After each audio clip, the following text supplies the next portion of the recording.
जाती है, वो क्या होती है, गंदी हो जाती है, मैली हो जाती है, मैल जम जाता है ना हमारे, मैल छुड़ाती है, ऐसे यूं करके मैल छुड़ाती है, तो बहुत सारा मैल छूटता है उनके, है ना, वो मैल छूटता है, तो मैल को ऐसे इकट्ठा करके फिर उस मैल की मूर्ति बनाती है। किसके मैल से? खुद के मैल से। पार्वती माता खुद के मैल से ही एक बच्चे की जैसे उसको बना देती है, कान बना देती है, आंख बना देती है, मुंह बना देती है, नाक बना देती है,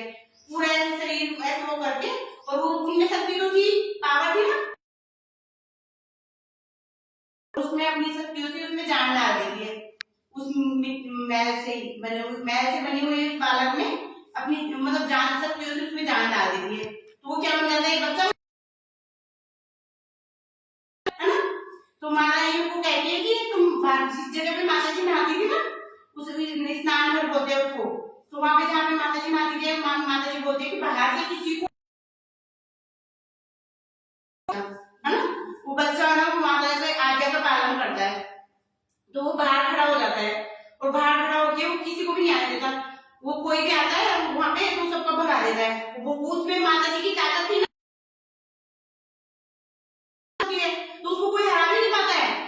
और फिर लास्ट में शिव भगवान आते हैं, लौट के आते हैं शिव भगवान उसको कि मैं किसी को भी अंदर नहीं आने दूंगा, तो मैं आपको भी अंदर नहीं जाने दूंगा, वो बोलते हैं ऐसे, तो वो भगवान उसको बहुत प्यार से समझाते हैं, भाई वो मेरी,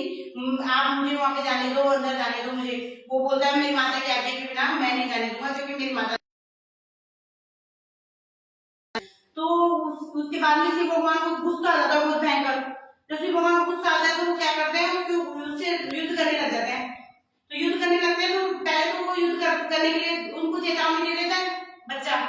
कि युद्ध कर लो, मैं हरा दूंगा सबको, थोड़ा सा उनमें भी घमंड हो जाता है, भाई मैं सबको हरा दूंगा, है ना, तो फिर वो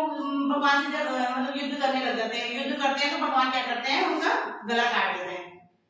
उसका गला काट देते हैं, जैसे ही वो गला काटता है वो चिल्लाता है, वो गला काटते हैं, वो जोर से माँ ऐसे चिल्लाता है, तो उनकी माँ अंदर बैठी रहती थी, नहाती रहती थी, तो जल्दी से भाग के आती है, वो आके देखती है कि उसके बच्चे को तो गर्दन कट गई, और वो रोती है बहुत भयंकर है, किसकी हिम्मत हुई, किसने मेरे बच्चे को मारा है, तो शिव भगवान को पता नहीं था कि उनका बेटा है, शिव भगवान को पता ही नहीं था, उनको तो बाद में पता चला भाई इनका बेटा है, तो उसकी गर्दन कट गई, गिर जाती है, तो वो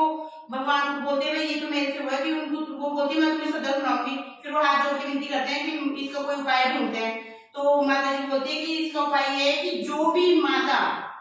कोई भी हो चाहे वो, पूरे ब्रह्मांड में जो भी माता अपने बच्चे को पीठ देके सो रही है ना, उस बच्चे का सिर काट लाओ, जो भी माता अपने बच्चे को पीठ देके सो रही है, पीठ देके समझते हो, और इधर की मुंह की सोने तो पीठ देना होता है बच्चे को, तो जो भी माता अपने बच्चे को पीठ देके सो रही है, उस बच्चे का सिर काट लाओ, वो पूरे उसको वो भेज देता है उनको, वो पूरे वहां पे गुआ में घूमता है, उसको कोई भी ऐसी माता नहीं मिलती जो अपने बच्चे को पीठ देके सो रही होती है, फिर उसको एक हाथी है ना, हथीनी बोलते हैं मेल फीमेल को, तो वो हथीनी क्या है, अपने बच्चे को हथीनी फीमेल मतलब पीठ देके सो रही थी, तो उसका सिर काट लाते हैं, उस हाथी के बच्चे का, उस हथीनी बच्चे का सिर काट के और वो ले आते हैं, फिर माता बोलती है मैं ये सिर थोड़ी लगाऊंगी इसके मेरे बच्चे के, तो वो बोलते हैं कि पूरे ब्रह्मांड में और कोई भी ऐसा नहीं मिला जिसका सिर ऐसे मतलब माता जी ने पीठ देके सो रही हो, फिर वो उसका सिर लगा देते हैं उनके, भगवान क्या करते हैं, उसका सिर उसके लगा के उसका सिर जोड़ देते हैं, है ना, मतलब हाथी का सिर लगा देते हैं, फिर उनका नाम क्या पड़ जाता है, गणेश, वो जो बच्चे को काटा ना गला, उस गले पे वो हाथी का वो लगा देते हैं,